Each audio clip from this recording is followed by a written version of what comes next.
welcome back, everybody. I'm in here in the kitchen with Jamie, and we're preparing for a tailgate party. He's finishing up. The bratwurst, look how perfect that is. See how they're caramelized? See, I love it like that. Yep. And I'm getting ready to fry up some onion rings.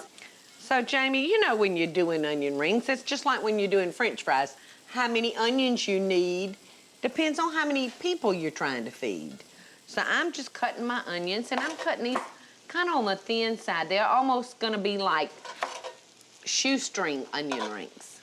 Now look, Mom, I got about 5 more minutes on these vegetables.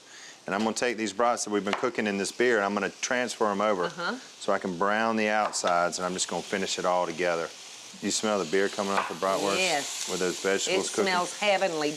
Okay, so I think I got enough onions for us.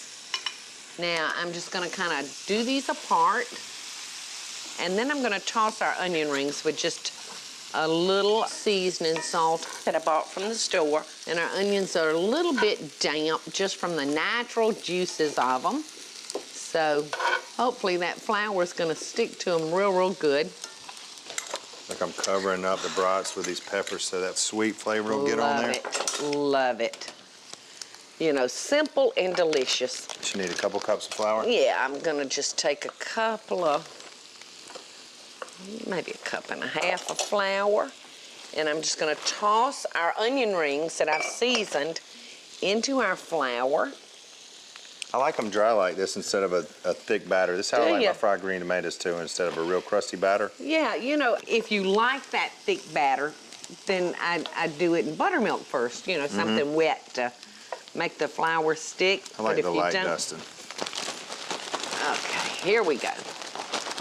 I just love an onion ring, period. I'll take it any way I can get it, son. All right, so here we go. Into the hot grease they go, and I'm frying these at like between 350, 375 degrees.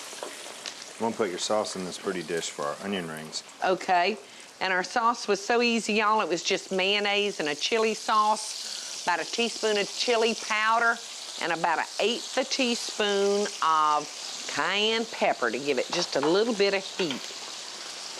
I tell you what, the greatest thing I ever did for myself, Jamie, was put in a deep fryer in my kitchen. You know, I think every Southern girl, we've earned us a deep fryer. So how are those looking? Not too much longer. You sliced them kind of thin. Yeah, I did. I tried to make them almost like a shoestring onion ring, you know. Some people like them thick, some like them thin, some like them crusty, some like them not so crusty. These are ready. Yeah, these are just about ready. Don't take but a second. Let's do some tasting. You want to? Okay, you finish up your stuff. I'm gonna make a little room. Okay. Now I'm bringing up the onion rings. Looks pretty good.